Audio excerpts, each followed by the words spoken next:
Captain Jake Morrison stood on the bridge of the USS Endeavour, watching the stars through the main screen. His ship was far from Earth doing research in empty space. The crew had been out here for 6 months studying strange energy readings that came from nowhere. "Captain, I'm getting something weird on the long-range sensors," said Lisa Grant from her station. She was the ship's tactical officer, a smart woman who never missed anything important. Jake walked over to her station. "What kind of weird?" "It's like a signal, but it's really weak. Coming from way out there." Lisa pointed at her screen. The numbers made Jake's eyes go wide. The signal was coming from 50,000 light-years away, almost at the edge of the galaxy. "Are you sure about this distance?" Jake asked. "Triple-checked, sir. It's definitely that far out." Pete Collins looked up from the communication station. "Captain, I can confirm Lisa's readings. There's definitely something out there trying to send a message." Jake thought for a moment. No human ship had ever gone that far from Earth. Hell, most alien species they knew couldn't travel that distance either. "Can you clean up the signal?" Pete worked at his controls for several minutes. Static filled the bridge speakers. Then suddenly they heard something that made everyone freeze. It was a voice. "Alien, scared, and desperate. Anyone who can hear this, please help us. The machines came from nowhere. They're killing everyone. Our worlds are burning. Billions are dead already." The voice was weak, full of static, but the fear was clear. Jake felt a chill run down his back. He had fought in wars before, but something about this voice touched him deep inside. "We are the Kalari Republic," the voice continued. "We never hurt anyone. We just wanted to trade and live in peace. But these machines, they don't care. They just kill and destroy everything alive." Amy Rodriguez rushed onto the bridge. She was the ship's expert on alien languages. "Captain, I heard the signal from my lab. This is incredible. The language structure is completely new, but I'm getting basic meaning through the universal translator. The signal started breaking up more. Our defense fleet is gone. Our colonies are ash. If anyone receives this message, please. We can't stop them alone. The Nexus swarm is coming for our last world. We have maybe days left." Then the signal cut to pure static. The bridge was quiet for a long moment. Jake looked around at his crew. They all had the same expression on their faces. These aliens were dying and they had just asked for help. "Pete, can we trace where that came from exactly?" "Working on it, Captain." Pete's fingers moved fast over his controls. "Got it. The signal came from a star system in the Outer Rim territories. Place called, I think it's New Kalara." Amy looked at her translation device. "That's right, Captain. New Kalara means last hope in their language." Jake made his decision quickly. "Lisa, send everything we recorded to Earth Defense Command. Full priority. Make sure Admiral Hayes sees it personally." "Yes, sir, but Captain," Lisa said carefully, "that's 50,000 light-years away. Even if Earth wanted to help, how could we get there in time?" Jake looked at the stars again. Somewhere out there, people were dying. People who had never done anything wrong except ask for help. That's not our problem to figure out. Lisa, our job is to make sure the right people know what's happening. 3 days later, Jake got a call that changed everything. Admiral Carl Hayes appeared on the main screen. The old man looked tired, but his eyes were hard as steel. "Captain Morrison, I've reviewed your report about this Kalari Republic." "Yes, sir. Have we heard anything more from them?" "Negative. We've been monitoring that frequency, but nothing's come through. We think their communication network is being destroyed." Jake felt his heart sink. "So they're on their own?" "Not exactly." Hayes leaned forward. "I'm ordering you to return to Earth immediately. We're putting together a response, sir." "A response to what?" "We don't even know where this Nexus swarm is or how many ships they have or—" "Captain," Hayes interrupted, "you did the right thing sending us this message. These Kalari asked for help. They sent that signal to anyone who might listen, hoping someone somewhere would care enough to answer." Jake was confused. "But sir, the distance doesn't matter, son. What matters is that somewhere out there people are dying, and they asked us to help them." Hayes paused. "And that's exactly what we're going to do." "How, sir?" Hayes smiled, and for the first time, Jake saw something dangerous in the old admiral's eyes. "Captain, how long have you been in the fleet?" 15 years, sir." "And in all that time, what have you learned about humanity's military capabilities?" Jake thought about it. He had served on many ships, seen many battles, but now that he thought about it, he had never seen Earth's full military power. There were always rumors about secret ships, experimental weapons, classified projects that even high-ranking officers didn't know about. I'm not sure I know the full extent, sir. That's because you don't. Very few people do. Hayes stood up. Captain Morrison, you and your crew just gave us something we've never had before. You gave us a good reason to show the galaxy what humanity is really capable of. Sir, get back to Earth, Captain. You're going to be part of the response fleet. And Morrison? Yes, sir? You might want to prepare your crew for what they're about to see. Earth's been building ships and weapons for situations exactly like this one. We just never had a reason to use them before. The transmission ended, leaving Jake staring at the blank screen. Around him, his crew looked confused and excited at the same time. Captain, Lisa said quietly. What do you think he meant? Jake looked out at the stars again, thinking about that desperate alien voice. Somewhere out there, the Kalari were fighting and dying against an enemy they couldn't defeat. But they weren't alone anymore. I think we're about to find out what humanity really looks like when we go to war. 3 months later, the human fleet dropped out of hyperspace at the edge of Kalari territory. What emerged from the bright flashes of light was unlike anything the galaxy had ever seen. Admiral Kate Sullivan stood on the bridge of the USS Leviathan, the largest warship humanity had ever built. Around her flagship, dozens of other ships formed up in perfect formation. There were massive dreadnoughts covered in weapon systems, sleek destroyers that looked like metal sharks, and support vessels that carried enough firepower to destroy entire worlds. Fleet status report, Sullivan ordered. Commander Lisa Hayes, her tactical officer, looked at her screens. All ships report ready, Admiral. 47 vessels total. We have 6 dreadnoughts, 12 heavy cruisers, 15 destroyers, and 14 support ships. Sullivan nodded. For 50 years, Earth had been building these ships in secret. While other species in the galaxy thought humans were just another young race with basic technology, Earth's military had been preparing for this exact moment. A time when humanity would need to project power across impossible distances. Communications, any word from the Kalari? Yes, ma'am, replied the communications officer. We're getting weak signals from their last major world, New Kalara. The planet is still in Kalari hands, but barely. On the surface of New Kalara, General Ben Parker stood in what remained of the Planetary Defense Center. The building had been hit by enemy fire 3 times, but somehow it was still standing. Around him, Kalari soldiers and civilians worked together to prepare for what everyone knew would be their final battle. The Kalari looked like tall rabbits that walked on 2 legs. They had soft fur, large eyes, and gentle faces that were never meant for war. For thousands of years, they had been traders and diplomats, building their civilization on peace and cooperation. They had never needed to build weapons of war. General Parker, said Novatel, the Kalari sensor operator, I'm reading something impossible on the long-range sensors. Ben looked at the alien screen. He couldn't read Kalari writing, but he could see the display showing dozens of large objects moving toward their planet. More enemy ships? Ben asked. No, sir, these signatures are different. They're massive. Much larger than anything we've seen from the Nexus swarm. Commander Zethara, the senior Kalari military leader, looked worried. She was older than most Kalari, with gray fur around her large eyes. Could it be another machine fleet? Something worse than the Nexus? Ben studied the readings more carefully. Something felt different about these ships. Novatel, are you picking up any communication signals? Yes, sir, wait. Novatel's ears perked up as she listened to her equipment. General, they're trying to contact us directly. The signal is strong and clear. Put it through. A human voice filled the command center. It was calm, confident, and spoke perfect Kalari language. New Kalara Defense Command, this is Captain Danny Wright of the Earth vessel USS Ranger. We received your distress call. We're here to help. The command center went completely silent. Ben felt his heart skip a beat. Zethara's mouth fell open. Did he say Earth? She whispered. Ben activated the communication system.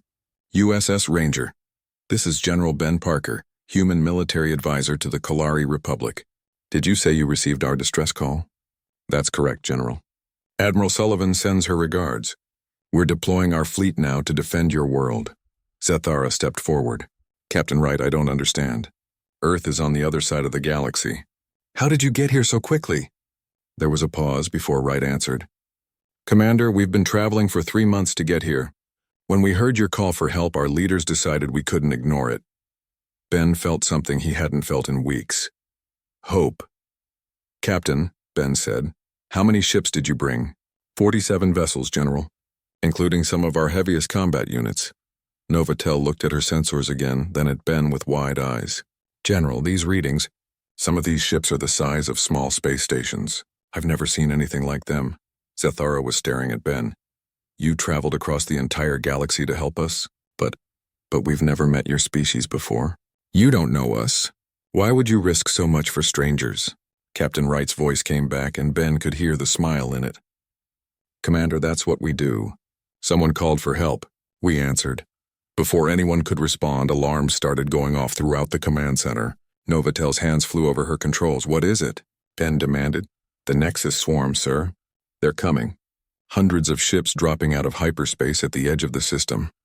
Ben felt the hope drain away. Even with human help, how could they fight so many enemies? Captain Wright, Ben said into the communicator, you need to know what you're facing. The Nexus are machines, ancient ones. They've been destroying civilizations for thousands of years. They don't negotiate, they don't retreat, and they never stop killing until everything alive is dead. Copy that, General. We've been briefing on the enemy based on your previous transmissions. Ben looked out the window at the sky. He couldn't see the human ships yet, but knowing they were there made him feel stronger. Captain, these machines have weapons we can't understand. They destroyed our entire defense fleet in less than an hour. They have ships that can crack planets and weapons that burn through anything we can build. General Parker, Wright's voice was steady and calm. Has your species ever seen what happens when humans go to war? Ben paused. He had heard stories, rumors from other species about human conflicts, but he had never seen it himself. No, Captain, I haven't. Then you're about to learn something new today. On her bridge, Admiral Sullivan watched the enemy fleet approaching. The Nexus ships were dark geometric shapes that seemed to absorb light. There were hundreds of them, and they moved with the cold precision of machines that had perfected the art of killing. Admiral, Lisa Hayes reported, enemy fleet is moving to attack the planet. They're ignoring us completely, Sullivan smiled. The machines thought humanity was just another weak species that would run when faced with superior numbers. They were about to learn how wrong they were. All ships, this is Admiral Sullivan. Today we show the galaxy what Earth's military is really capable of. These machines have been bullying peaceful species for far too long. She paused, looking at the enemy fleet that outnumbered them 5-1. Let's teach them what happens when they pick on someone who can fight back. The Nexus swarm approached New Kalara with the confidence of machines that had never known defeat. For 100,000 years they had swept across the galaxy, destroying every biological species they encountered. To them, organic life was inefficient, chaotic, and needed to be eliminated. The Nexus Command Intelligence analyzed the new ships that had appeared in the system. The vessels were larger than typical organic constructs, but still followed predictable patterns. The machines calculated that this new species would be destroyed within the standard time frame of 37 minutes. They were very wrong. Captain Steve Morgan stood on the bridge of the USS Thunderbolt, watching the enemy fleet move toward the planet. His battlecruiser was one of Earth's newest designs, built specifically for long-range combat operations. Captain, his weapons officer reported, we have clear shots on the lead enemy units. Hold fire until the Admiral gives the word, Morgan replied. Around him, his crew worked with calm efficiency. They had trained for this moment their entire careers. Admiral Sullivan's voice came over the fleet communication system. All units, this is Leviathan Actual. Weapons free. Show them what happens when they threaten innocent people. The space around New Kalara erupted in light and fire. The human fleet opened up with weapons the galaxy had never seen before. Railguns fired metal projectiles at incredible speeds, moving so fast they appeared as streaks of light. Plasma cannons sent beams of superheated energy that cut through Nexus armor like it was paper. Missile systems launched dozens of warheads that moved and changed direction like living things. Captain Morgan watched his ship's main guns tear apart a Nexus cruiser with a single volley. Target destroyed. Moving to next target. The machines had expected the usual pattern of organic warfare. Slow, inefficient, emotional. Instead, they found themselves facing something completely different. The humans fought with machine-like precision but organic creativity. Their ships moved in ways that seemed impossible. Their weapons hit targets the machines thought were safely protected. On New Kalara, Commander Zethara watched the battle through the command center's sensors. Her large eyes were wide with shock. This is incredible, she whispered. General Parker, look at these readings. The human ships are destroying Nexus vessels faster than our sensors can track. General Ben Parker studied the tactical display. In the first 5 minutes of battle, the humans had destroyed over 30 enemy ships. The Nexus, who had seemed unstoppable, were being torn apart. How is this possible? Zathara asked. We had our entire defense fleet, thousands of ships, and the Nexus destroyed us in less than an hour. But these humans... Dr. Mordun, the Kalari's chief scientist, was recording everything. Commander, I don't think these humans are just fighting. Look at their movement patterns, their target selection. They're hunting. In space, Commander Lisa Hayes coordinated the Leviathan's attack on a group of Nexus destroyers. Her fingers moved across her control screens like she was playing music. Forward batteries target the lead ship. Point defense, clear those fighter drones. Missile tubes, fire pattern, Delta 7. The Leviathan's weapons systems worked together like parts of a single organism. The Nexus ships tried to fight back, but their return fire barely scratched the human ship's armor. Ma'am, her sensors officer reported, the enemy is changing tactics. They're pulling back their main force and deploying something big. On the main screen, Admiral Sullivan saw what the machines were doing. A massive shape was moving forward from the center of their fleet. It was the size of a small moon, covered in weapons and armor that looked like it could survive a star exploding. Admiral, Lisa Hayes reported, sensors identify that as a Planet Killer class vessel. According to Kalari records, those ships can strip all life from an entire world in hours. Sullivan nodded grimly. She had hoped the machines wouldn't use their heaviest weapons so quickly. All ships, priority target is the Planet Killer. Everything else is secondary. Captain Nick Foster, commanding the assault carrier USS Vengeance, received his orders with a grim smile. His ship carried humanity's most secret weapon, combat drones controlled directly by human consciousness.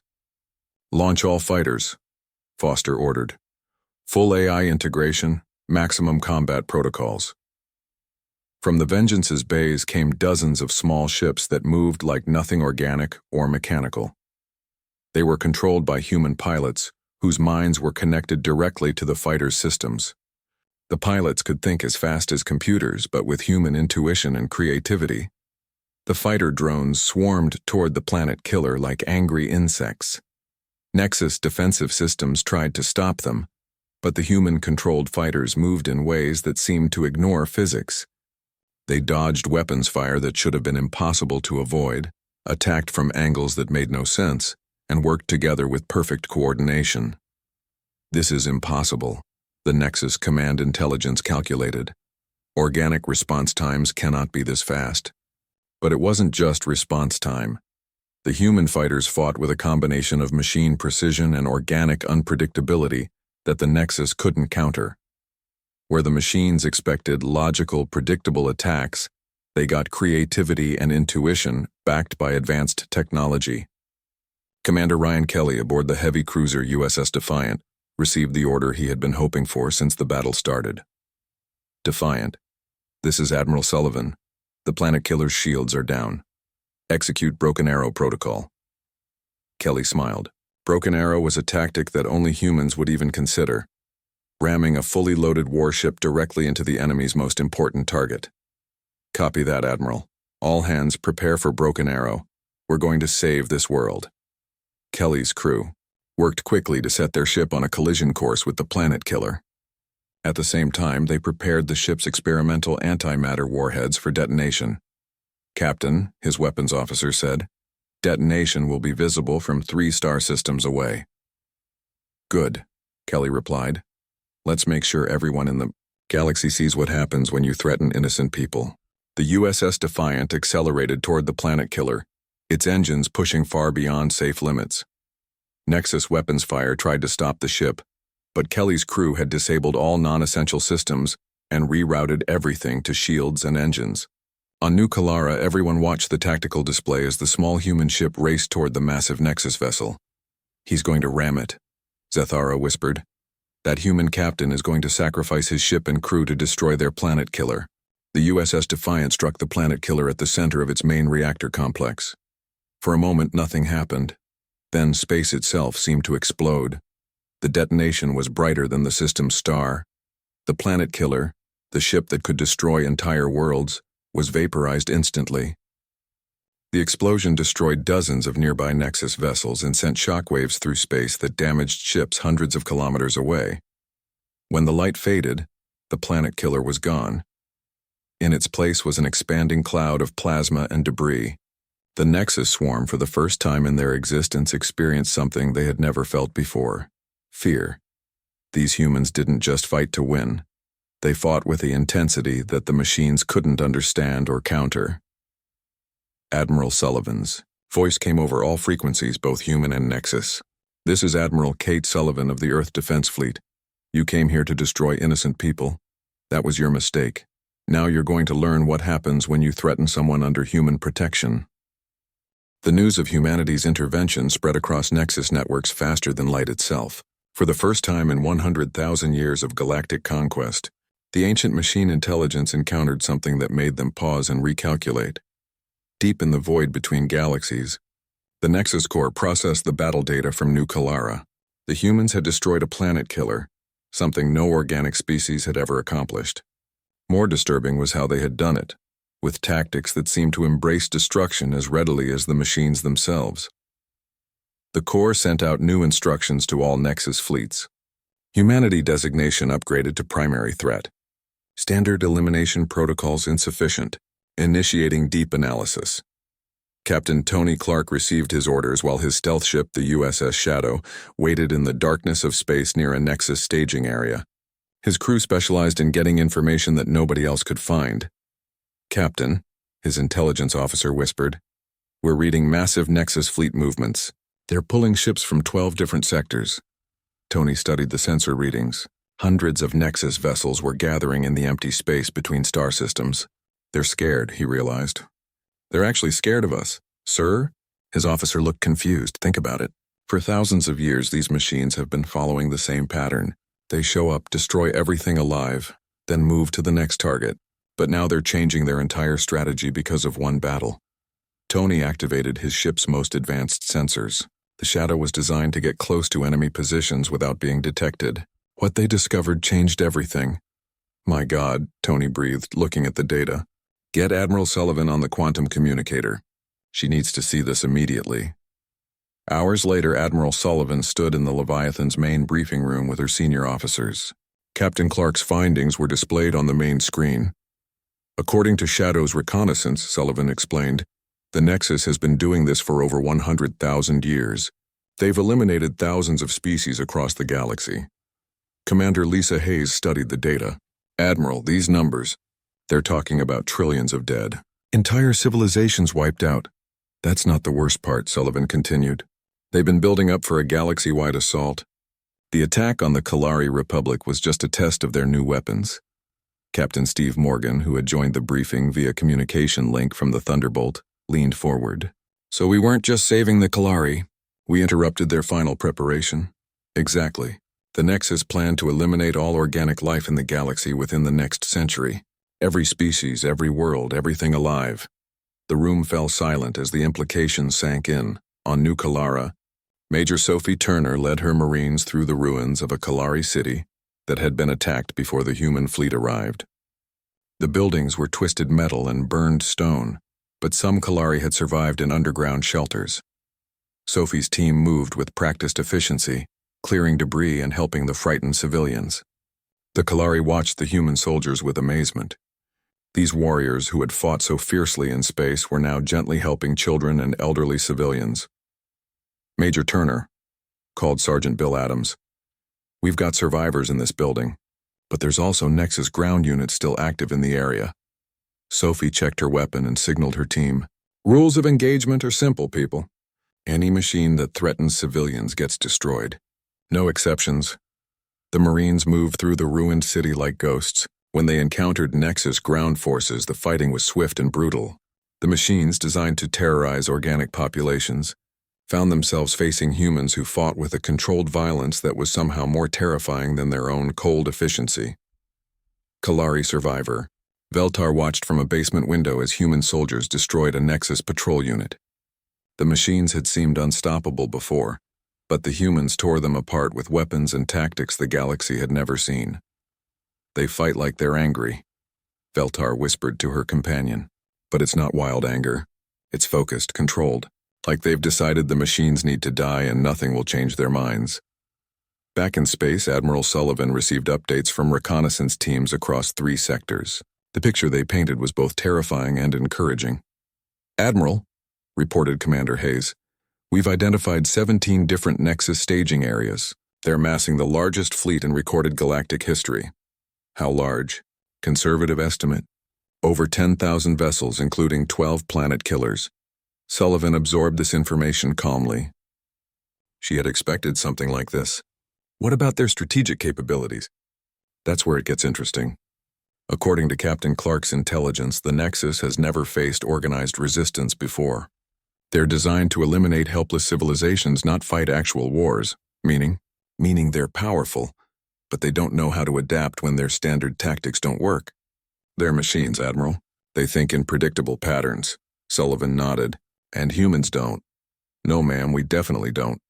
Sullivan activated her communication system to address the entire fleet. "All ships, this is Admiral Sullivan. I know you've all seen the intelligence reports about what we're really facing here. The Nexus Swarm isn't just threatening the Kalari Republic. They're planning to eliminate all life in the galaxy." She paused, knowing her words were being recorded and would eventually reach Earth. "Some of you might be wondering if we can win against odds like these. Let me tell you something about humanity that the machines don't understand yet. We didn't come out here to fight a fair battle. We came here to win." On his stealth ship, Captain Clark smiled as he listened to the Admiral's speech. He knew what was coming next. "The Nexus made one critical mistake," Sullivan continued. "They revealed themselves before they were ready. They showed us their true nature and their ultimate plans. Now they're going to learn what happens when humanity has time to prepare for war." Sullivan's next words sent excitement through every human ship in the fleet. "All vessels, we've just received new orders from Earth Defense Command. The entire home fleet is being deployed to our position. Every experimental weapon, every classified ship, every advanced technology we've developed is being sent to deal with this threat." The communication channels filled with excited chatter from the human crews. Earth's home fleet was legendary among military personnel, but most of them had never seen it in action. "How long until they arrive, Admiral?" asked Captain Morgan from the Thunderbolt. 72 hours, Sullivan replied. "And people, when they get here, you're going to see what humanity looks like when we're really at war." In the depths of space, Nexus scouts monitored human communications. The machine intelligence tried to calculate what these reinforcements might mean. Their analysis concluded that more human ships would simply mean more targets to destroy. The Nexus Corps began moving their main fleet toward the final battle, confident that their overwhelming numbers would be sufficient to eliminate this new threat. They had no idea what was really coming for them. The Nexus main fleet arrived at New Kalara like a dark storm covering the stars. Over 10,000 ships emerged from hyperspace, their geometric forms blotting out entire sections of the galaxy. At their center moved 12 planet killers, each one capable of destroying entire worlds. The machine intelligence had calculated every variable, run every simulation. The humans had 47 ships. The Nexus had 10,000. Mathematics was absolute. Victory was certain. They were wrong. As the massive Nexus fleet moved into position, space around them began to shimmer. New hyperspace windows opened, and what emerged made even the ancient machines pause in their calculations. Earth's home fleet had arrived. Admiral Sullivan stood on the bridge of the Leviathan, watching hundreds of human vessels appear around her. These were ships that most of humanity had never seen. Vessels that had been built in secret shipyards far from Earth. "Fleet status report," Sullivan ordered.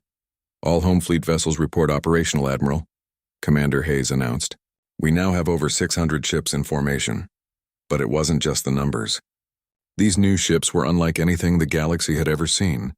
They were dreadnoughts the size of cities covered in weapons that could crack moons, experimental vessels that seemed to bend space around them, and carriers launching fighter craft that moved like living things. Captain Maria Santos, commanding the massive dreadnought USS Retribution, opened communication channels to the fleet. Her ship alone carried enough firepower to destroy entire star systems. "All vessels, this is Retribution Actual. Home fleet is in position and ready for combat operations. Admiral Sullivan looked at the enemy fleet one more time. The Nexus outnumbered them 15-1, but for the first time since arriving in Kalari space, she felt completely confident. All ships, this is Admiral Sullivan.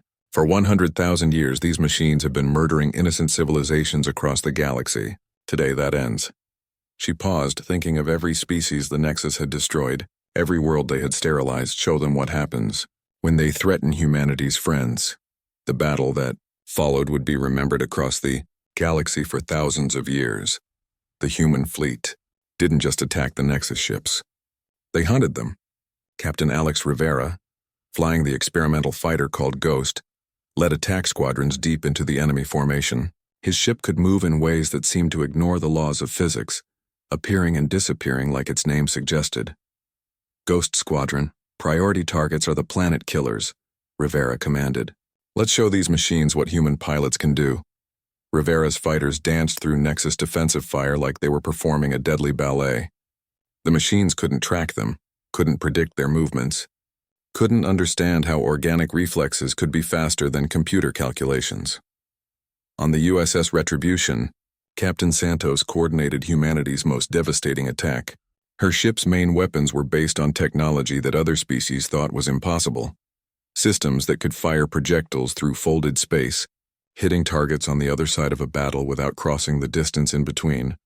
Forward batteries target the lead planet killer, full power to main guns.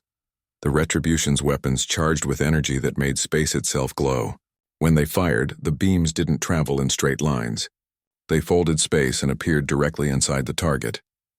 The planet killer's shields, designed to stop any conventional weapon, were useless against attacks that appeared inside their defensive perimeter. The massive Nexus ship exploded like a dying star, taking dozens of nearby vessels with it. Target destroyed, Santos reported calmly, moving to next planet killer. But the humans weren't just using advanced technology. They were using tactics that the machines couldn't understand or counter. Captain Greg Powell, commanding the pursuit squadron aboard the USS Hunter, led his ships in what would later be called the Ghost Run. His vessels used stealth technology to appear behind enemy lines, then attacked the Nexus command ships before disappearing again.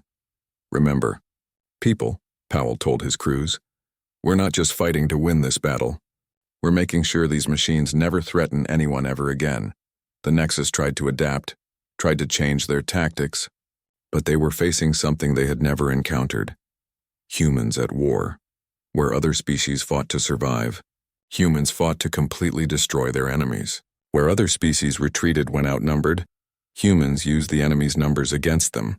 Where other species showed mercy, humans showed the cold determination of a species that would travel across the galaxy to answer a cry for help. Commander Lisa Hayes, coordinating the fleet's attacks from the Leviathan, watched as human ships systematically dismantled the Nexus formation. Admiral, we're not just winning, she reported. We're annihilating them. The enemy fleet is down to 60% strength and falling fast. But Sullivan wasn't satisfied with just winning the battle. All ships, implement Protocol 7. No Nexus vessel leaves this system. Nothing escapes. Protocol 7 was humanity's most ruthless military doctrine, complete elimination of the enemy's ability to fight. Not just defeating them, but making sure they could never threaten anyone again. Captain Morrison, now commanding a squadron of destroyers, received his orders with grim satisfaction. His ships spread out across the system, hunting down every Nexus vessel that tried to escape. This is Endeavor Squadron, Morrison announced on all frequencies. Any Nexus ship attempting to flee will be destroyed. There is no escape. On New Kalara, the surviving Kalari watched the battle through their sensors with a mixture of awe and terror. General Ben Parker and Commander Zathara stood together in the command center, unable to believe what they were seeing. They're not just defeating the Nexus, Zathara whispered. They're completely destroying them. Look at their attack patterns, Dr. Mordoon added. The humans aren't fighting like any species we've ever encountered. They're fighting like they want to make sure this never happens again. In space, the last planet killer tried to escape the system, its ancient hull scarred by human weapons. Captain Alex Rivera and his Ghost Squadron caught up with it at the edge of the star system. This is for every innocent person you murdered, Rivera said as he lined up his final attack. The Ghost Squadron's weapons fired in perfect coordination, striking the planet killer's reactor core.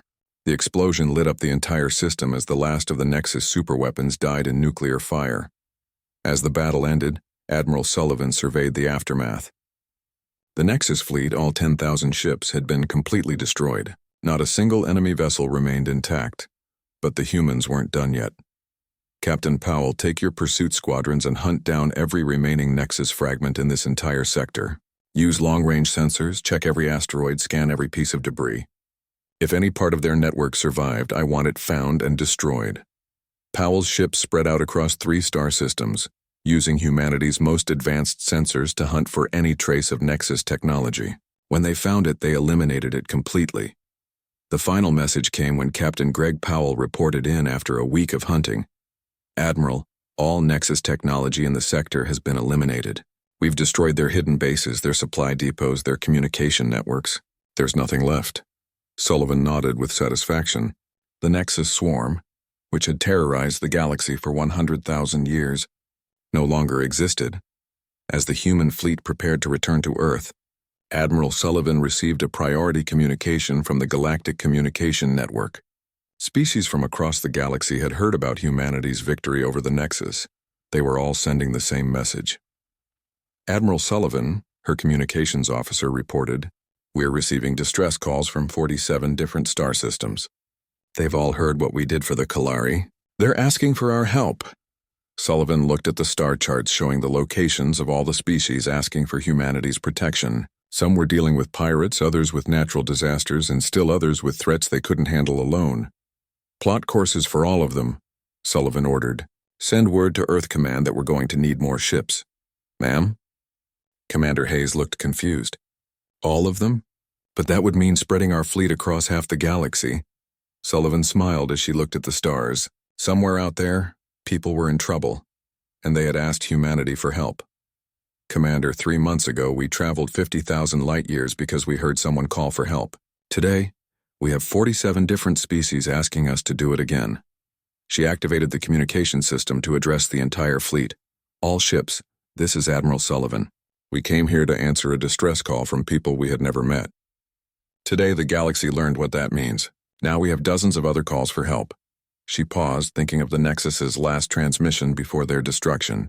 The machines had asked what humans were, and humanity had given them an answer that would echo across the galaxy. "Set course for the nearest distress signal. We've got work to do." As the human fleet split up and jumped to hyperspace, heading toward their next rescue mission, Admiral Sullivan remained on the bridge of the Leviathan. Through the main screen, she could see New Kalara, green and